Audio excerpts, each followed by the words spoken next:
கொஞ்ச நேரம் ஆச்சு. ஒரு பெரிய மீன் அகப்பட்டது போல வலையானது இழுத்தது. இவர் என்ன பண்ணார் அப்படின்னா, அந்த வலையை இழுத்து நமக்கு நிறைய மீன்கள் கிடைச்சிருத்து அப்படின்னு மகிழ்ச்சியோடு அந்த வலையை இழுத்து பார்க்குறார்.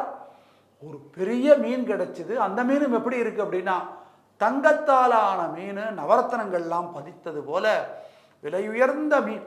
அந்த மீனை கொண்டு போய் விற்றோம்னா எத்தனையோ கோடி பொன் பேர். அப்படி ஒரு மீன் கிடைச்சிது. அந்த மீனை என்ன பண்ணார் அப்படின்னா, தான் எடுத்துக்காம அந்த மீனையும் சிவார்ப்பணம் அப்படின்னு சொல்லி, கிடைக்கிற முதல் மீன் சிவபெருமானுக்கு. அதனால் அந்த மீனை எடுத்தார் கையில். எடுத்து அந்த மீனும் அப்படி கையில் தக தக தக தகன்னு மின்னுது. அந்த மீனை அப்படி பார்த்தார். பார்த்து ஆஹா, நம்ம நிச்சயம் நமக்கு கிடைக்கிறது ஒரு மீன் தான், அந்த மீனையும் சிவார்ப்பணம்னு கொடுத்துட்றோம்.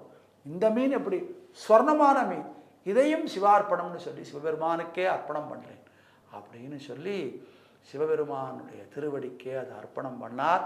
அந்த மீன் அப்படி அழகாக அவருடைய கையிலிருந்து அப்படி துள்ளி குதித்து அந்த சமுத்திரத்தில் விழுந்து அப்படி ஜம்முன்னு நீஞ்சி போகிறத பார்த்தார். பார்த்து சிவனுக்கு அர்ப்பணம் பண்ணிட்டோங்கிற சந்தோஷத்தில் இருக்கிற போது வானத்தில் சிவபெருமான் அப்படியே ரிஷபாரூடராக தோன்றினார். பொன்னால கிடைத்த மீனாக இருந்தாலும் அதையும் பொருட்படுத்தாமல் எனக்கே அர்ப்பணம் பண்ணின உன்னுடைய பெருமையை இந்த உலகத்துக்கு தெரியணும் அப்படிங்கிறதுக்காக நான் செய்த லீலை இது